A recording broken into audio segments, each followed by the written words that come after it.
If you've ever wondered about how being a teacher stacks up against being a life coach for kids, then stay tuned because the answer might surprise you. Or it might not, and you already know all the answers because you're a teacher and you'll think of it anyway. Hi, my name's Dale. I want to get stuck into this straight away, so how are we going to break down this video? First area, we're going to look at the good points about being a teacher.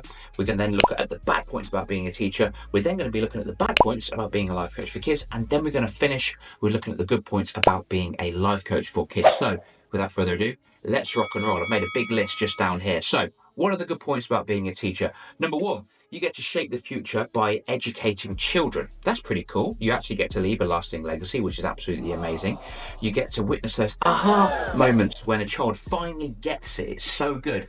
Also, you get to be a trusted role model of the community. You get to be around certain people in school, like teachers in the community, that you like. And let's face it, you're in a school environment, you're not really going to get on with every single member of staff. And I think you know the ones we're talking about, don't you? You know, the one in the corner of the room that's slapping their lips, eating an apple. So annoying. Or the controlling one, or the martyr one, or the vindictive, gaslighty, narcissistic one. I'm talking from experience, by the way. Anyway, we're being positive, so stop it now. Stop it.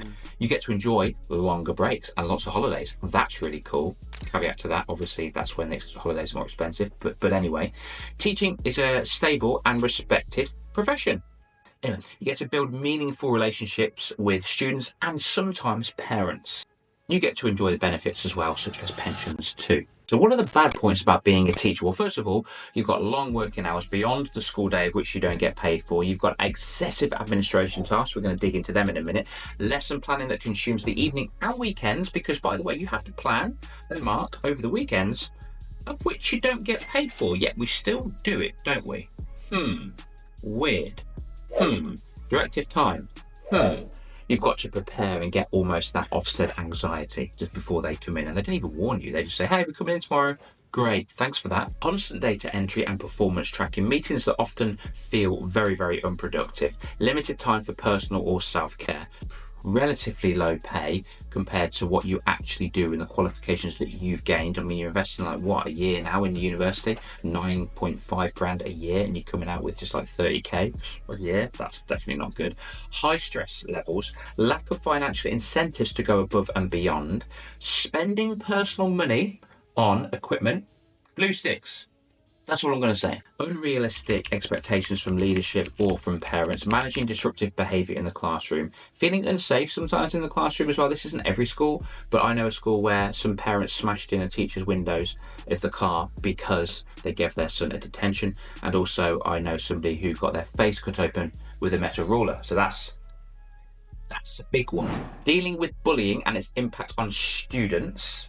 Balancing discipline with empathy. It's such an emotional roller coaster being a teacher. These situations are so difficult. Pressure to cater to every single student's needs. There's over 30 in the class. Come on. Sometimes we get micromanaged by senior leadership teams. Difficulty communicating with and disengaged parents and those parents which shouldn't be allowed to be parents. You know the ones. Unrealistic deadlines or expectations, risk of burnout, inconsistent policies with the schools and districts, outdated or insufficient teaching materials, poor ICT infrastructure, crowded classrooms with too many students, limited support staff for admin or classroom help, toxic workplace cultures because people feel like they've been in competition with you and they want to get above you, bullying, and here's the point, bullying or favoritism from colleagues or leadership, pressure to compete with peers for recognition, lack of professional appreciation or acknowledgement, few opportunities for career enhancement, irrelevant or low quality professional development sessions, limited availability to specialised areas of personal interest, overemphasis on standardised testing. You know the one, you're teaching to the test, not the needs of the individual, which is my next point. Curriculum is dictated by politics, not educational needs. Teaching to the test, not for understanding. Lack of focus on student well-being due to academic pressure. Increasing focus on metrics over the real learning. Standing for long out periods of time. Did you know that teachers have the strongest bladders in the world? Sometimes they go without going to the toilet for like 8 hours or something. Absolutely farcical. Physical strain from managing young children or active classrooms, pressure of doing the wrong thing and feeling as if, you know, let's say for example, two kids were fighting. Do they touch the students to separate them? Or could that student then threaten to sue them? That's happened before, by the way. Pressure from frequent changes in educational policies, blame for systematic issues from parents, media or policymakers, job insecurity due to funding cuts, perception of teaching being easy or a fallback career. That's the final one. If you're watching this and you're a teacher and I've missed any, I've probably missed loads. Please feel free to comment below and fill me in and I can do another video in the future. Anyway, one of the bad points, to stick with the bad theme, the negative theme, sorry, about coaching. Well, first of all, I left the education system 10 years ago to become a life coach for children. I got coaching myself, which I absolutely adored. And I just thought to myself, I would have really benefited in my life now, because I went through something quite serious, if I got coached when I was younger, going through the toughest time of my life. What was that? Well, I was being bullied when I was 8. And it went all the way through to my life. In fact, I was actually bullied by a deputy head, would you believe, as a teacher. So that really didn't help matters. And then I left. But coaching is not easy. I'm not here to, say, oh, it's the best thing. Well, it is the best thing in the world for me personally, but you need to put in the effort before you do that. It's the same with anything, really, I guess. So what are the bad points? Well, first of all, you have to find clients. You have to find and search for clients. There's many, many different ways you can do that, but it can be a little bit inconsistent. You don't have to do that in school because guess what? They give you the clients, don't they? 30 of them, one in one go. There's no location. So in school, you've got a location to go to. Perfect. In life coaching, you don't have a location. That's it. I mean, you can go to their house. You can do it at your house. I know someone's got a nice little annex that they use. If you're in England, Tesco has free community rooms. I actually hire out a CrossFit gym for £7 an hour and use that, and the kids love it. Some teachers in my program actually go into schools and hire out the hall, which is amazing. So there are different locations. Sometimes I go for a walk, sometimes I go to the park. It's pretty fluent, but you have to think about this first. Fluctuating income. Sometimes you can get really positive, cool, powerful months like, oh my God, this is so crazy. How am I achieving this? To like, whoa, I need to book up my ideas next month. And that's true. And that's just part and parcel of going for this freedom. I'd rather be not controlled by senior leadership or toxic people. No pension, obviously, but my way to deal with that is invest in the S&P 500, do some research in that. It's very, very good. It's probably better than actually a pension, to be honest, because you get taxed in your pension anyway. Social media content. If you don't like social media, I know there's a lot of stress and strain on teachers that go, oh, you need to have a private account. Why? If someone's messaged you, delete them and block them. That's it. Take a screenshot to save it for evidence, then delete and block them. Why is there so much pressure on teachers to not have a social media account? It blows my mind. Anyway, you have to create content, which a lot of people find it quite fun. And the last one, paid advertising. So this might not be a thing for you. There is a way to organically market yourself and actually get the ball rolling, because parents talk to each other, don't they? They share oh, my son's got life coached by Jessica. She's amazing, brilliant. Can I have details? Absolutely, here you go. And it grows that way, free marketing, or there's paid advertising. So for example, if I want to work with clients in America or Thailand, guess what? I have to say, hey, Facebook, I'm going to give you £10 today. Can you put my video that I've made to parents, please, so we can see and get some clients? Sweet, thank you very much. It goes that way. So, what are the good points about being a life coach for kids? Well, it's incredibly, incredibly fulfilling. It's absolutely incredible. There's a longer lasting difference made in children's lives, because what you're doing is, as a life coach, you're not setting them up for 2 hours of their life, an exam, you're setting them up for the rest of their lives, and parents absolutely adore that. You can genuinely witness a transformational growth in competence, resilience, and emotional regulation. You can help children develop skills that will positively shape their future. I got a message the other day from a parent that said, Dave, you've saved my son's life. And I was so emotional seeing that. You get to set your own schedule to achieve a better work-life balance. Imagine taking your mom out for brunch or something at 11 o'clock on a Wednesday when you should have been teaching English. Pretty cool. You can work remotely, or you can work in person with individuals as well. Your location will depend on what you want to do, giving you that more independence. You get to choose your niche.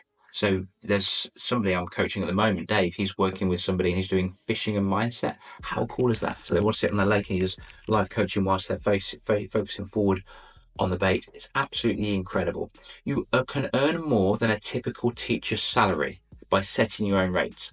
Life coaches charge anywhere between £65 to £250 an hour. So if you can charge £80 an hour, 8 clients, that's roughly around about 3k a month, and you're only working 8 to 10 hours a week. As opposed to being a teacher, to earn that, you're working 50 hours a week.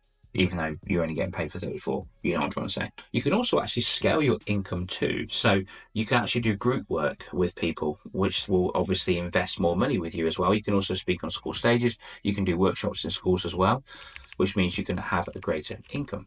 And also, there's no income cap. So you can charge whatever you want to. You can have as many clients come to you as you wanted to, and you can thrive in that way. But with obviously a teaching career, it's capped at that no matter how much work you do. The more work you do for this life coaching, the more you get paid. Makes sense, right? And that's the way it should be. You can learn and apply cutting edge techniques such as NLP, CBT, timeline therapy, new neurodevelopment therapies to help better your clients get amazing results, and they will talk to other people to share your story with them.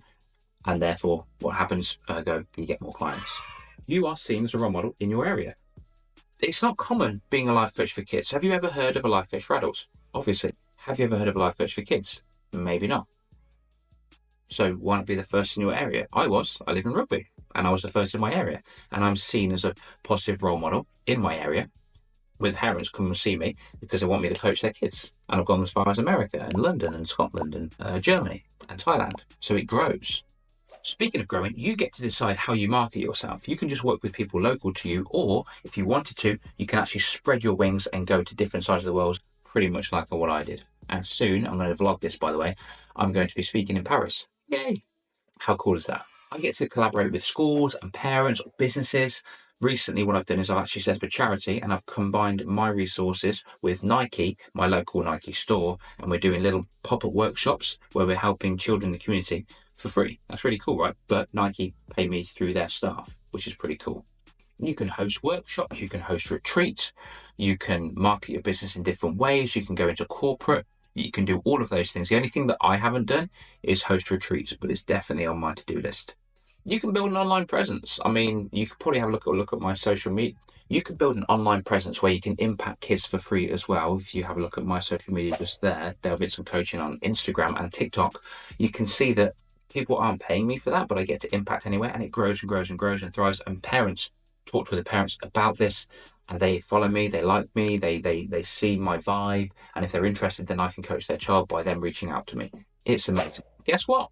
You don't have to mark any books. How cool is that? And you do have to plan, obviously, but the planning becomes second nature to you. I rarely plan because I know exactly what that child needs, and I know the exact technique that's going to help them move forward in their life. There's no Ofsted hoops to jump through. There's no expensive holidays because you can go away in term time where it's a little bit cheaper. You can spend more time with your partner. You can spend more time with your kids. You get to see your kids perform on stage with a recital. Whereas before, as a teacher, you won't be able to do that. You have to request holiday in order to see your kid do their play. You're not spending your own precious time raising other people's kids. You can actually spend more time with your own kids because of this. You can totally avoid toxic workplace cultures as well. How often have you seen somebody in school which you just did not want to associate with? You don't have to do that as a life coach for kids. You can hang around the people you want to hang around with. You can be part of little networking groups around your town. I bet you any money, there's networking groups around your town with people with similar values as you. And guess what? You share them, they share you, you grow, you flourish. I bet you any money, there's no life coaches for kids in your area. You are literally being the culture architects of our future generation. You're helping them with the tools in order to cope and have a more thriving future, as opposed to, again, set them up to take a test. You get to build a reputation in your field. I know somebody in the program that we've got right now running where he's actually been featured on Brains magazine. There's some other people as well that have been on copious amounts of podcasts sharing their message. And what's that good about that? Well, they get clients because people reach out to them. And they get more clients, and obviously they get more money, better income, more time with family, more freedom, more wealth, more health. Somebody just said to me the other day, Dale, do you know what I really want to do? I just want to go to the gym at 10 o'clock in the day. That's what I really want to do. And now they can. You get to create a legacy. You get to create a long-lasting legacy that's based on what you want to deliver to these young people. So that's it. Thank you for listening today. If you enjoyed this video, then like and subscribe. But if you didn't, then don't like and subscribe and block me and never look at me ever again. Next time I want to speak about how to, if you are interested in life coaching kids, what are the first things you need to do in order to become a life coach for children. In the meantime, have an amazing day. If you are a teacher, remember you are the backbone of our society. And if you've got any questions or any thoughts, or if I missed anything out, comment below, and I can't wait to see you on the next video.